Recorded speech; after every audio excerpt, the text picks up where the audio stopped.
Hi friends, welcome to Kamadhenu Akshayam. நம்ம இன்னைக்கு பார்க்க போகிறது முளைக்கட்டின கொள்ளு சூப் எப்படி பண்ணுறதுன்னு பார்க்கலாங்க.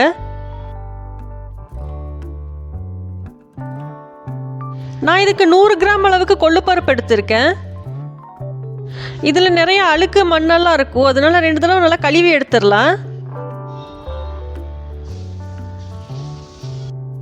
நம்ம கையால் இது மாதிரி தேய்ச்சோம்னா நல்லா அழுக்கு போயிடும். 2 தடவை நல்லா கழுவி எடுத்துடலாம். இப்போ பார்த்தீங்கன்னா 2 தடவை நல்லா கழுவி வச்சுருக்கேன். இப்போ பருப்பு மூழ்கிறத விட கொஞ்சம் அதிகமாகவே தண்ணி ஊற்றிக்கலாம். பருப்பு ஊறினா நிறைய ஆகும், அப்போ தண்ணி பத்தாது, அதுக்காக கொஞ்சம் அதிகமாகவே ஊற்றிக்கலாம். இது ஒரு 8 மணி நேரம் போல் ஊறட்டும். கொள்ளு பருப்பு 8 மணி நேரம் நல்லா ஊறிடுச்சு. இது வேற ஒரு பாத்திரத்துக்கு மாற்றிடலாம். தண்ணியிலேருந்து பருப்பை மட்டும் எடுத்து போட்டுடலாம். கொள்ளு பருப்பில் மண் கல் இருக்கும், அது தண்ணியிலேயே டெபாசிட் ஆகிருக்கும். நம்ம இப்படி மேலால் எடுத்து போட்டுடலாம். ஒரு மாதிரி அலாசி போட்டால் போதும். ஃபில்டர் பண்ணாமல் இது மாதிரி மேலால் எடுத்து போட்டுடலாம். எல்லா பருப்பும் எடுத்து போட்டாச்சு. இது ஒரு தட்டு வச்சு மூடி வச்சிடலாம். இது ஒரு 24 மணி நேரத்துக்கு இப்படியே இருக்கட்டும். நல்லா முளைக்கட்டி வரும். அப்போ தான் காட்டன் துணியில் தான் முளைக்கட்டி வைக்கணுங்கிறது அவசியம் இல்லை. இது மாதிரி பாத்திரத்தில் வச்சு தட்டு போட்டு மூடி வச்சிட்டாலே போதும், நல்லா முளைக்கட்டி வந்துடும். இதுக்கு ஏர்டைட் கண்டெய்னர் தான் வேணுங்கிறது அவசியம் இல்லை. சாதாரணமாக பிளேட் போட்டு கூட மூடி வச்சிடலாம். இது பார்த்தீங்கன்னா 24 மணி நேரம் முளைக்கட்டி விட்டுருக்கேன். அதாவது ஒரு நைட்டு ஒரு பகல். அதனால இந்த அளவுக்கு நல்லா முளைச்சி வந்திருக்கு. நம்ம 12 மணி நேரம் முளைக்கட்டி வச்சோம்னா இதில் பாதி தான் வரும், கொஞ்சம் கொஞ்சமாக சின்னதாக இருக்கும். எப்படி இருந்தாலும் பரவாயில்ல. 100 கிராம் கொள்ளு பருப்பு எடுத்ததுக்கு இவ்வளோ முளைக்கட்டி வந்திருக்கு. இதை தண்ணி ஊற்றி ஒரு தடவை நல்லா அலசிட்டு குக்கரில் 10 விசில் போல் விட்டு எடுத்துடலாம். இது 24 மணி நேரம் ஊறி இருக்கு இல்லையா, அதனால கொஞ்சம் வலுவலுன்னு இருக்கும். அதனால தண்ணி ஊற்றி அலசிட்டு குக்கரில் வச்சிடலாம்.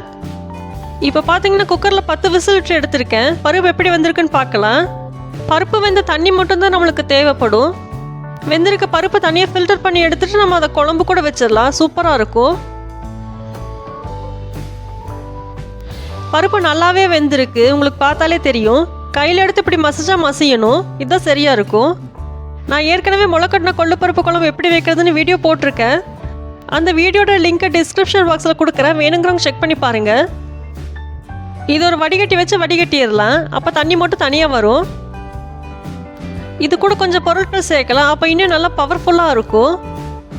இந்த கொள்ளு சூப்பு இருமல் சளிக்கு மட்டும் இல்லை, உடம்பு இளைக்கிறதுக்கும் யூஸ் பண்ணிக்கலாம். இது கூட என்னென்ன பொருட்கள் சேர்க்குறதுன்னு பார்க்கலாம். இதுக்கு நான் சின்ன இடிக்கல்ல எடுத்து வச்சுருக்கேன். இதில் 10 போல மிளகு எடுத்துக்கலாம். நான் சொல்கிற அளவு பார்த்தீங்கன்னா 2 டம்ளர் சூப்புக்கு சரியாக இருக்கும். இது வந்து கரெக்டான காரமாக இருக்கும். நீங்கள் எந்த அளவுக்கு சேர்த்துப்பீங்களோ அந்த அளவுக்கு மிளகு சேர்த்திக்கோங்க. இதை கொஞ்சம் தட்டிடலாம். இது கூட 1/4 டீஸ்பூனுக்கு கொஞ்சமாக ஜீரகம் சேர்த்துருக்கேன். இதையும் நல்லா தட்டிடலாம். இடிக்கல்ல நல்லா தட்ட தெரியாதுங்கிறவங்க மிக்ஸி கூட யூஸ் பண்ணிக்கலாம்.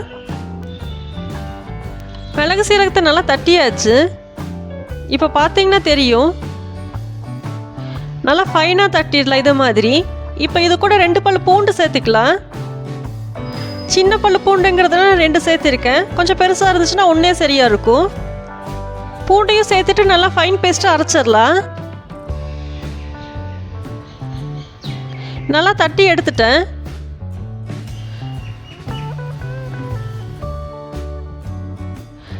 இப்போ நம்ம ஒரு கிளாஸில் நம்ம தட்டி வச்சிருக்க சேர்த்திடலாம். இது கூட இப்போ சூடான கொள்ளு சூப்பையும் சேர்த்துக்கலாம். இது கூட கொஞ்சமாக கல்லுப்பு சேர்த்துக்கோங்க, நான் வீடியோ எடுக்க மறந்துட்டேன். அவ்வளோதான். இதை நல்லா கலந்து விட்டுட்டு குடிச்சிக்கலாம். மிளகு சீரகம் பூண்டு நல்லா ஃபைனாக அரைச்சிட்டிங்கன்னா குடிக்கும் போது டிஸ்டர்பாக இருக்காது. இதே சின்ன பசங்களுக்கு கொடுக்குறதுனா இதை ஃபில்டர் பண்ணி கொடுத்துடலாம். இந்த கொள்ளு சூப்பு குடிக்கிறதுனால சளி இருமல் தொந்தரவே இருக்காது.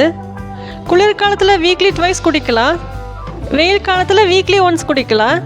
இது ரெகுலராக குடிச்சிட்டு வந்து உடம்பு நல்லா குறையும். வெயிட் லாஸ் பண்ணணும்னு நினைக்கிறவங்க கண்டிப்பாக ட்ரை பண்ணலாம். இந்த கொள்ளு சூப்பு தாளிக்கணுங்கிறதெல்லாம் அவசியம் இல்லை, இது மாதிரியே குடிச்சிக்கலாம் போதும்.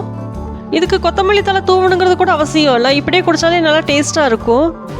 அவ்வளோதான், நம்ம கொள்ளு சூப் சூப்பராக ரெடி ஆயிடுச்சு. நீங்களும் இதே மாதிரி செஞ்சு குடிச்சு பாருங்கள். வீடியோ பிடிச்சிருந்தா லைக் பண்ணுங்கள். காமதேனு அக்ஷயத்துக்கு சப்ஸ்கிரைப் பண்ணுங்கள். தேங்க்ஸ் ஃபார் வாட்சிங்.